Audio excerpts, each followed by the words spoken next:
올여름에는 영광스러운 교회다라는 주제로 함께 말씀을 생각해 보고 있습니다. 우리 예수만교회는 영광스러운 교회입니다. 왜 우리 교회가 영광스러운 교회입니까? 먼저 우리 교회는 주님이 자기 피로 값주고 사신 주님의 교회이기 때문입니다. 사도행전 20장 28절에 보니까 여러분은 자기를 위하여 또는 온 양떼를 위하여 삼가라. 성령이 그들 가운데 여러분을 감독자로 삼고 하나님이 자기 피로 사신 교회를 보살피게 하였느니라. 에베소 교회 장로들에게 한 말씀입니다. 에베소 교회를 가르쳐 하나님이 자기 피로 사신 교회다. 그렇게 말씀하죠. 우리 예수만교회도 예수님이 자기 피를 흘려 세우신 교회다라는 사실을 우리는 기억해야 됩니다. 그렇기 때문에 우리 교회는 영광스러운 교회죠. 또한 우리 교회는 장차 주님 앞에 영광스러운 교회로 서게 될 것이기 때문입니다. 에베소 5장 말씀에 보면 이는 곧 물로 씻어 말씀으로 깨끗하게 하사 거룩하게 하시고 자기 앞에 영광스러운 교회로 세우사 티나 주름 잡힌 것이나 이런 것들이 없이 거룩하고 흠이 없게 하려 하심이라. 여러분, 교회는 장차 예수 그리스도의 신부로 그리스도 앞에 영광스러운 모습으로 티나 주름 잡힌 것이나 이런 것들이 없는 거룩한 모습으로 서게 될 것입니다. 따라서 교회는 가장 영광스러운 교회다라는 것이죠. 저는 이번 여름을 지내면서 우리 교회를 향한 이 특별한 주님의 마음을 우리 예수만교회 모든 성도들이 딱 깨달았으면 좋겠습니다. 우리 교회가 얼마나 주님의 사랑의 대상인지, 얼마나 주님은 우리 교회를 영광스럽게 바라보시는지, 또 주님께서 우리 교회를 향하여 얼마나 위대한 꿈과 계획들을 가지고 계신지 그 주님의 마음을 우리 예수만교회 성도 모두가 깨닫게 되고 그로 말미암아 교회를 소중히 여길 수 있는 그런 마음들을 품게 되기를 간절히 바랍니다. 교회에 대한 말씀들이 성경에 많이 있는데요. 그중에서 특별히 요한계시록 말씀을 가지고 살펴보고 있습니다. 왜냐하면 교회에 충만한 주님의 임재하심과 또 교회를 향한 특별한 사랑을 요한계시록은 아주 잘 보여주고 있기 때문입니다. 요한계시록 1장에서 3장 말씀은 예수 그리스도께서 요한을 통해 아시아, 소아시아에 있는 7 교회들에게 보낸 편지를 기록한 내용입니다. 이 편지를 통해 오늘 우리 교회를 향한 주님의 음성을 듣는 귀한 시간들이 되었으면 좋겠습니다. 오늘은 그 첫 번째 시간으로 에베소 교회에 보낸 편지, 에베소 교회에 말씀하시는 주님의 메시지입니다. 에베소 교회를 이해하기 위해서는 먼저 이 에베소라는 도시를 조금 알 필요가 있습니다. 에베소는 소아시아의 서부 해안에 있는 케이스티강 어귀에 있는 항구 도시로서 교통의 요충지다라고 말할 수가 있습니다. BC 333년에는 이곳이 헬라의 속국이 되었고 BC 133년에는 로마의 속국이 됩니다. 헬라의 알렉산더 대왕과 또 로마의 아우구스투스 황제가 이곳을 점령하면서 이곳이 지리적으로 굉장히 요충지라는 걸 알았기 때문에 이곳을 금융과 상업의 도시로 전략적으로 키우게 됩니다. 그래서 바울 당시 에베소는 로마의 속국이긴 했지만 로마와 알렉산드리아, 안디옥 등과 함께 당시 로마 제국 안에 있는 가장 큰 도시 중에 하나가 되었다라는 것을 알 수가 있습니다. 정치적으로는 아시아 속주의 수도였고 경제적으로는 소아시아 지방에서 가장 번영하는 상업 중심지가 됩니다. 역사적인 기록에 따르면 이 에베소에 거주하는 인구가 20만에서 30만 정도다. 이 당시로는 어마어마한 대도시였다라는 것을 알 수가 있죠.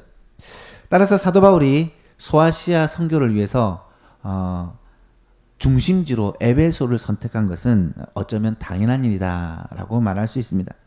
바울의 3차 선교 여행은 주로 에베소를 중심으로 이루어지는데요.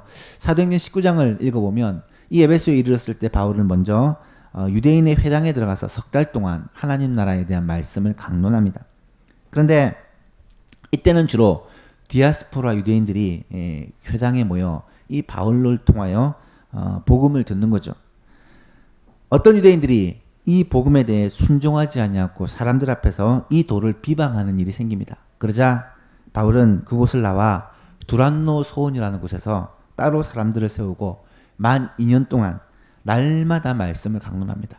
이때는 주로 유대인들보다는 소아시아 지역에 있는 모든 유대인들이, 모든 이방인들이 와서 말씀을 들었던 것이죠. 바울의 이러한 에베소 선교는 매우 성공적이었고 많은 사람들이 바울을 통해 예수님을 만나게 됩니다. 사도행전 19장 10절 말씀해 보니까 2해 동안 이같이 하니 아시아에 사는 자는 유대인이나 헬라인이나 다 주의 말씀을 듣더라 라고 기록합니다. 하나님의 말씀이 흥왕하게 되자 바울을 통해서 굉장히 놀라운 기적들이 일어나게 됩니다. 하나님이 바울의 손으로 놀라운 능력을 행하게 하시니 심지어 사람들이 바울의 몸에서 손수건이나 앞치마를 가져다가 병든 사람에게 얹으면 그 병이 떠나고 악귀도 나가더라. 바울을 통해 이러한 표적과 기사들이 일어나게 되었다는 거죠.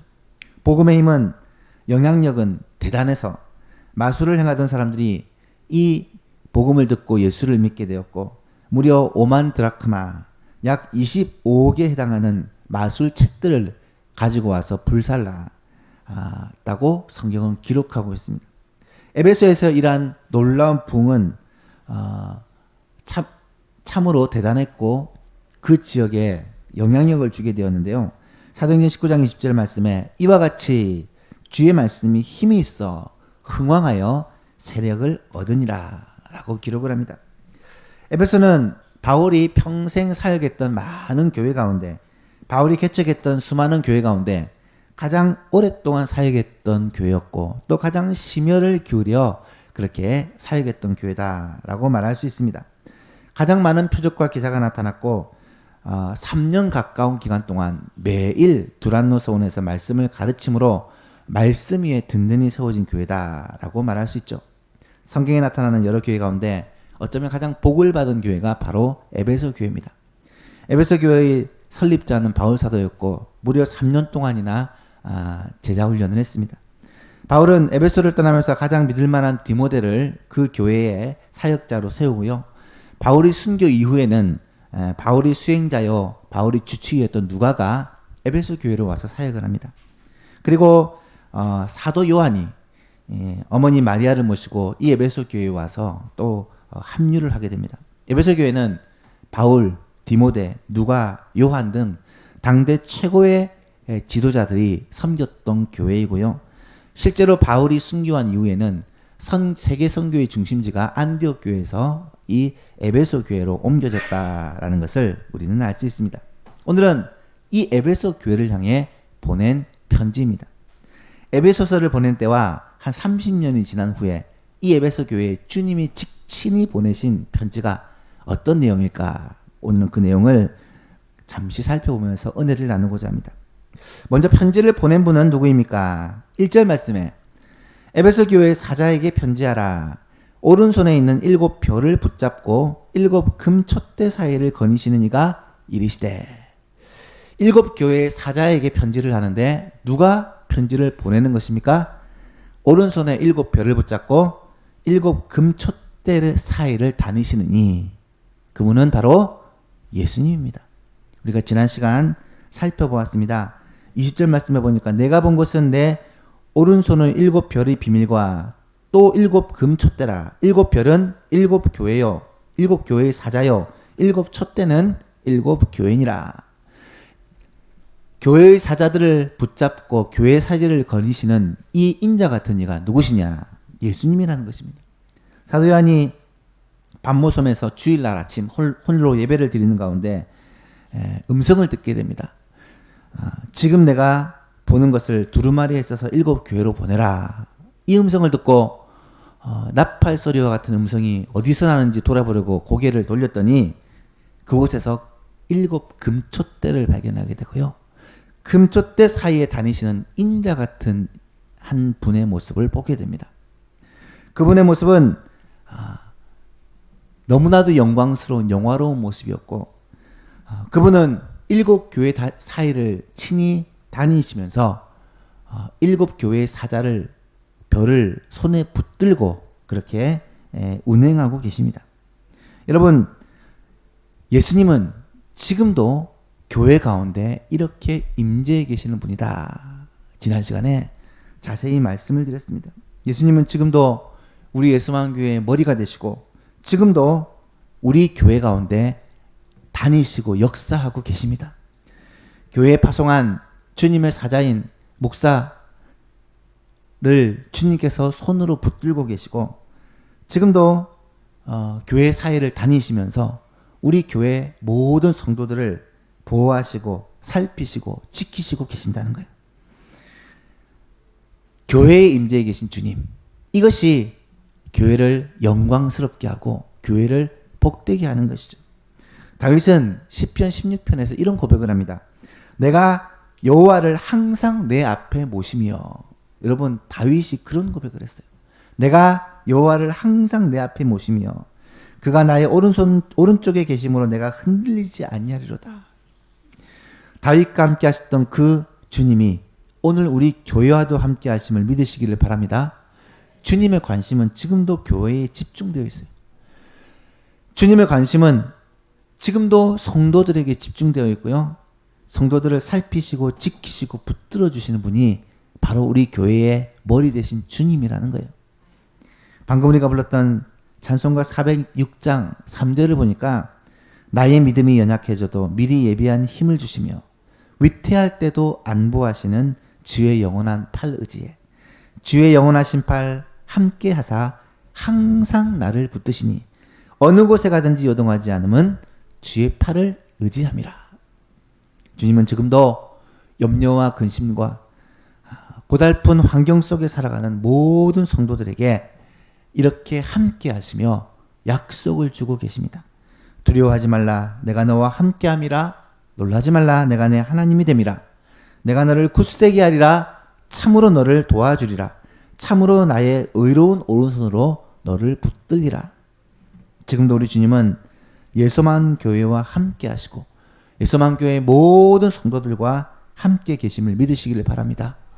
지난 1년 6개월 동안 우리 교회를 세우시고 우리 교회와 함께 하셨던 주님은, 우리 교회에 은혜를 베풀어 주셨던 주님은 앞으로 10년, 20년, 30년, 아니 주님이 다시 오시는 그날까지 우리 교회를 지키시고 보호하시며 함께 하시고 반석 위에 세워진 교회가 영원한 교회가 되게 하여 주실 것을 믿습니다. 오늘은 이 주님의 모습을 통해 교회에 함께 하시는 주님이시구나, 우리와 함께 하시는 주님이시구나 라는 것을 깨달아야 한다는 거예요. 그리고 그 주님이 지금 에베소 교회를 향해서 뭘 하고 계시느냐. 두 번째로 주님은 먼저 교회를 칭찬해 주십니다. 2절과 3절 말씀인데요. 내가 내 행위와 수고와 내 인내를 알고 또 악한 자들을 용납하지 아니하는 것과 자칭 사도로 하되 아닌 자들을 시험하여 그의 거짓된 것을 내가 드러낸 것과 또 내가 참고 내 이름을 위하여 견디고 게으르지 아니한 것을 아노라 라고 말씀합니다. 여러분, 칭찬을 먼저 하세요. 책망은 나중에 하십니다. 칭찬은 많아요. 그런데 책망은 한 가지만 하십니다. 예수님은 교회에 이렇게 말씀하고 계십니다. 에베소 교회는 두 가지 면에서 칭찬을 받았습니다. 첫 번째는 주를 위해 수고를 아끼지 않았고 또 인내했다는 점입니다. 에베소 교회는 그 어떤 교회보다도 주님을 뜨겁게 사랑했던 교회입니다. 그만큼 주님의 사랑을 많이 받았고 체험했던 교회이기도 하죠. 특히 복음을 향한 열정들이 남달라서 주위의 많은 교회들이 에베소 교회를 통해 그렇게 세워지게 됩니다. 주님은 이런 수고와 열정을 귀하게 보시고 칭찬하고 계시는 거예요. 내가 안다 라고 말씀하십니다. 또한 주님 때문에 받는 고난이 있었습니다. 예수님을 믿는다는 것 때문에 받는 많은 불이익과 고난들을 잘 참고 인내한 것을 주님은 칭찬하고 계십니다. 여러분, 주님은 이 모든 것을 안다는 거예요. 지금도 주님은 우리를 알고 계십니다. 우리의 고난과 우리의 어려움 뿐만 아니라 주님을 향한 사랑과 열정을 주님은 다 아신다는 거예요. 아시고 칭찬해주고 계시는 거예요. 우리 교회도 이 예수만 교회처럼 칭찬받는 교회가 될 수 있기를 간절히 바랍니다.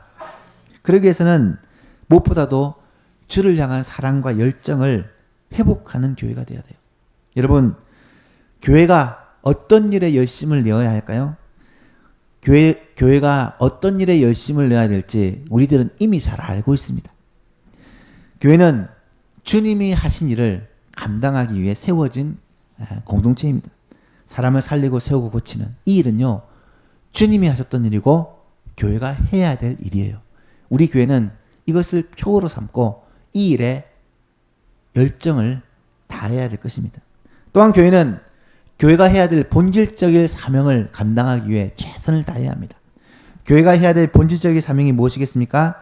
예배하는 것이요, 전도하는 것이요, 교육하는 것이요, 봉사하는 것이요, 교제하는 것입니다.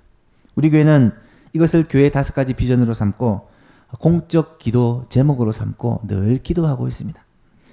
교회의 본질적인 사명, 예배하는 일에, 전도하는 일에, 다음 세대를 세우는 일에, 봉사하는 일에, 그리고 교제하는 일에 힘쓰는 우리 예수만교회가 되어야 한다는 거예요. 그럴 때 주님은 그것을 아름답게 보시고 우리 교회를 칭찬해 주신다라는 거예요. 어려움이 있고 고난이 있고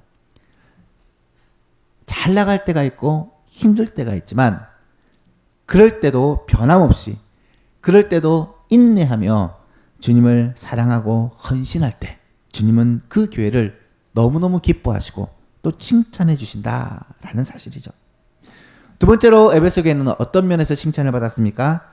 악한 자들을 용납하지 않고 바른 신앙을 지켰다는 점입니다. 초대교회의 가장 큰 문제는 이단의 문제였습니다. 너무나 많은 거짓 교사들이 일어나서 진리를 왜곡하고 사람들을 미혹했습니다. 에베소 교회는 이러한 이단들을 잘 분별하여 교회에 발을 붙이지 못하도록 막았다라는 것입니다. 이런 면에서 에베소 교회는 주님의 칭찬을 받았습니다. 여러분, 오늘날도 마찬가지죠. 수많은 이단들이 교회를 호시탐탐 노리고 있습니다. 이 주변에 보니까 하나님의 교회도 있고요, 구원파 교회도 있고 신천지 교회도 있더라고요. 여러분, 이단은 가까운 곳에 그리고 매우 강력하게 그 영향력을 미치고 있습니다. 많은 성도들을 미혹합니다. 여러분, 이단을 구별하는 가장 좋은 방법이 무엇인지 아십니까? 제일 쉽게 구별하는 방법이 이거예요. 안 믿는 사람에게 전도하는 것이 아니라 꼭 믿는 사람에게, 교회 다니는 사람에게 접근을 하고 미혹을 합니다. 여러분, 그런 사람들은 그냥 이단이라고 보시면 돼요. 왜 그럴까요? 그들의 전형적인 수법이 이것입니다. 현재 교회들의 문제점, 목사님들의 문제점, 교단의 문제점, 한국 기독교의 문제점. 물론 문제점이 있죠.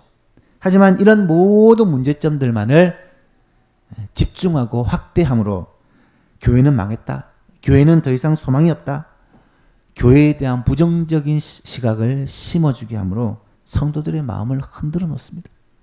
여러분, 저는 교회에 대해서 부정적으로 이해하는 사람들을 볼 때마다 안타까워요. 만나는 사람들마다 그런 사람들이 얼마나 많은지 모릅니다. 교회는 사람의 교회가 아니에요. 주님의 교회입니다. 교회는 자정 능력이 있어요. 왜 그렇습니까? 주께서 지금도 함께 계시기 때문입니다. 여러분, 진짜로 구원을 얻는 길은, 진짜 생명의 말씀은 다른 곳에 있는 것이 아니라 교회에 있다라는 사실을 꼭 기억하시기를 바랍니다. 성경의 일괄적인 가르침은 이단을 내 집에 들이지도 말고 교제하지도 말고 용납하지 말라는 것입니다. 혹시 잘못된 이단이 있을 때 그것을 그냥 묵과하고 넘어가지 마시고 이단은 반드시 쫓아내고 끊어내는 것이 교회에 있어서 매우 중요하다라는 사실이에요. 에베소 교회는 이단에 대해 철저히 대적했기 때문에 주님의 칭찬을 받았습니다. 우리 예수만 교회도 이런 면에서 주님으로부터 칭찬받는 교회가 되었으면 좋겠어요. 바른 말씀 위에, 바른 진리 위에, 교회에 대한 바른 인식 위에 흔들리지 않은 그러한 교회가 될 수 있기를 간절히 바랍니다.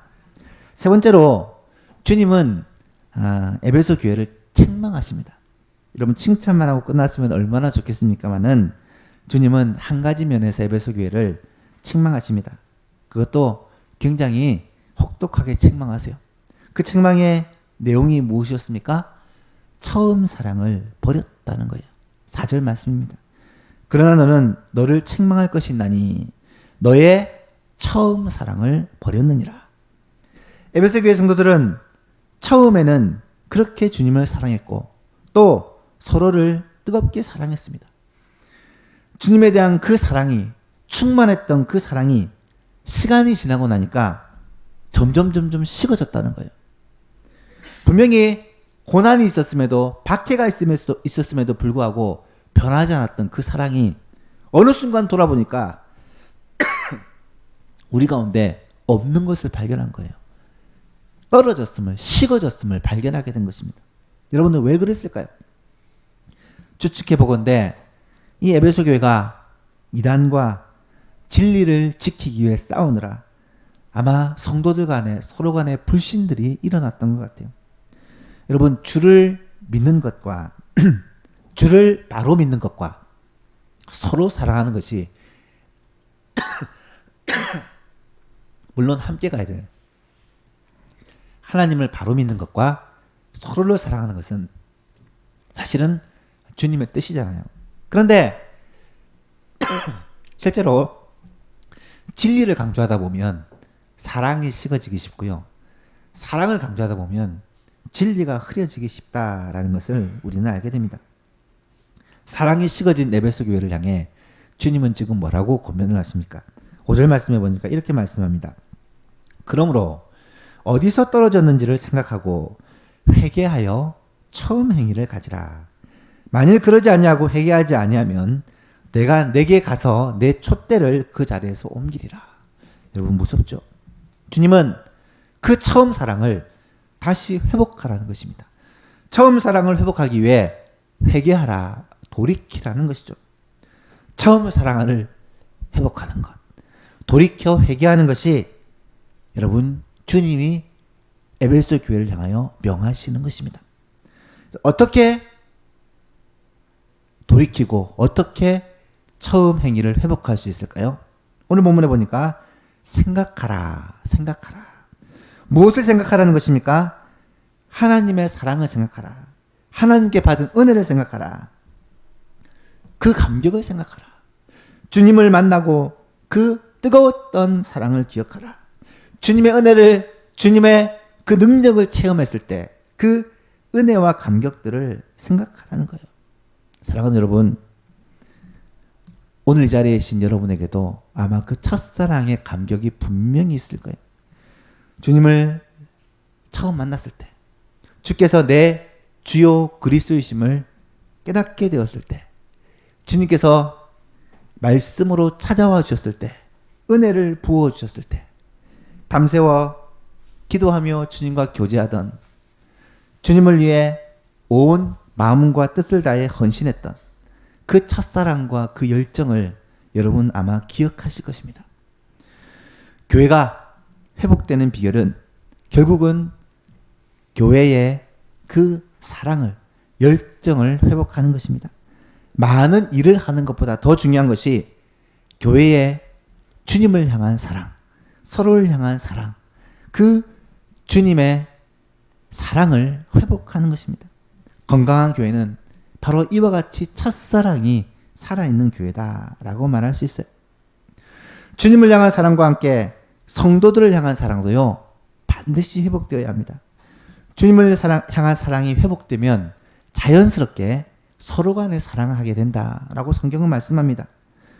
요한일서 4장에 보니까 누구든지 하나님을 사랑하노라고 그 형제를 미워하면 이는 거짓말하는 자니 보는 바 그 형제를 사랑하지 아니하는 자가 보지 못하는 바 하나님을 사랑할 수 없느니라. 우리가 이 계명을 주께 받았으니 하나님을 사랑하는 자는 또한 그 형제를 사랑할지니라. 여러분, 작년에 우리가 이 형제 사랑에 대해서 많이 생각해 보았지 않습니까? 요한일서 3장에 보니까 그 형제를 미워하는 자마다 살인하는 자니 살인하는 자마다 영생이 그 속에 거하지 아니하는 것을 너희가 아는 바라. 그가 우리를 위하여 목숨을 버리셨으니 우리가 이로써 사랑을 알고 우리도 형제를 위하여 목숨을 버리는 것이 마땅하니라. 형제를 사랑하되 적당하게 사랑하는 것이 아니라 목숨 걸고 사랑하라는 거예요. 이것이 교회를 향한 주님의 명령입니다. 예수님도 친히 말씀하십니다.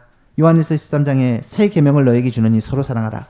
내가 너희를 사랑한 것처럼, 예수님이 제자들을 사랑한 것처럼 너희도 서로 사랑하라. 너희가 서로 사랑하면 이로써 모든 사람이 너희가 내 제자인 줄을 알 것이다 라고 말씀하셨습니다. 성도 간의 사랑을 회복하는 것, 이것이 첫사랑의 회복입니다. 이것이 바로 교회를 교회되게 하는 힘이라는 거예요. 사랑하는 예수방교 성도 여러분, 주님을 뜨겁게 사랑한 그 첫사랑을 회복하는 저 여러분 될 수 있기를 바랍니다. 뿐만 아니라 성도들 간에 풍성한 사랑을 다시 회복하는 예수만 교회가 될 수 있기를 바랍니다. 이 사랑을 회복할 때 주님은 우리 교회를 영원한 영광스러운 교회로 든든히 세워주실 것입니다. 예수만 교회가 처음 사랑으로 충만한 그런 교회가 될 수 있기를 주님의 이름으로 축복합니다. 마지막 네 번째로 주님은 교회에 약속을 주십니다. 어떤 약속입니까? 7절인데요. 귀 있는 자는 성령이 교회들에게 하시는 말씀을 들을지어다. 이기는 그에게는 내가 하나님의 낙원에 있는 생명나무로의 열매를 주어 먹게 하리라. 앞으로 계속해서 교회에 주시는 메시지를 살펴보겠지만 이 교회에 주시는 편지는 구조가 있어요.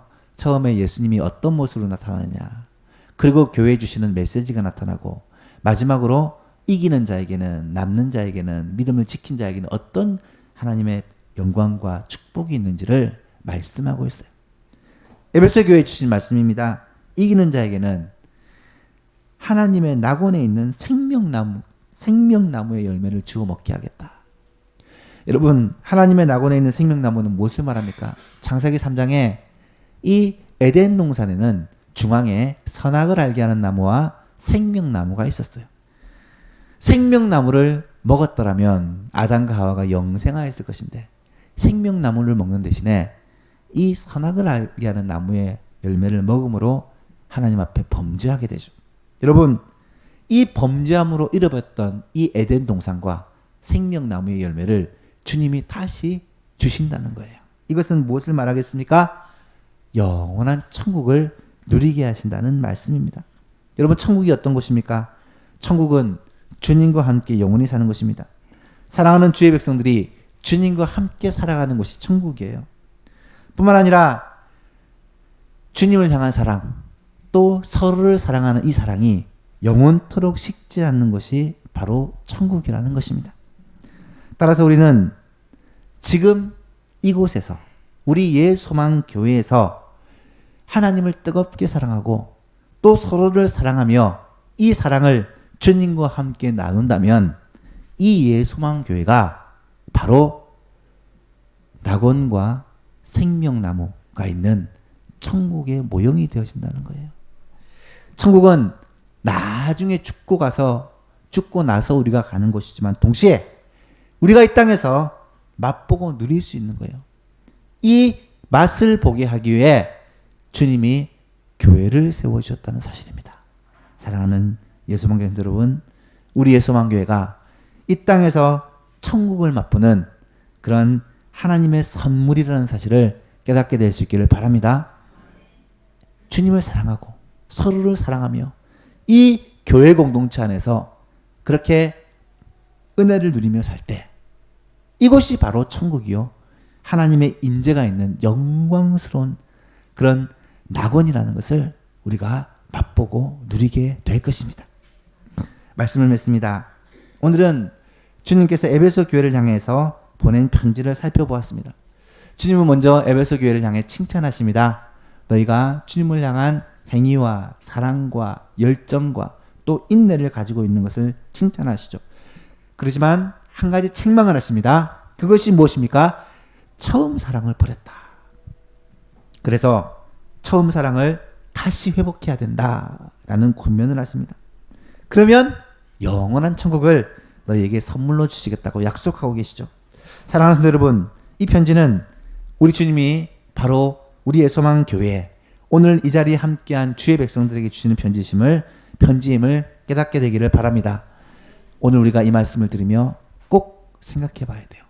나는 과연 처음 사랑을 가지고 있는가? 나에게는 주님을 향한 사랑과 열정이 여전히 있는가? 나에게는 서로를 향한 사랑과 용납과 이해와 섬김이 있는가? 주님이 우리를 사랑하셨듯이 우리도 서로 사랑하고 있는가? 여러분, 만약에 그 사랑이 우리 가운데서 떨어졌다면, 그러므로 어디서 떨어진 것을 생각하고 회개하여 처음 행위를 가지라고 주님이 말씀하고 있습니다. 그렇게 회개하고 돌이키면 우리가 살아가는 이 땅에서, 이곳에서, 이 교회에서 천국의 기쁨을 맛보고 누릴 것이라고 주님은 약속해 주고 계십니다. 사랑하는 예수만 계신 여러분, 우리 예수만교회에서 정말 주님을 사랑하고 서로를 사랑하는 이 첫사랑을 회복함으로 오직 예수님만 바라보는 예수만교회, 천국의 모형, 천국을 맛보고 누리는 우리 예수만교회가 될 수 있기를 주님의 이름으로 축복합니다.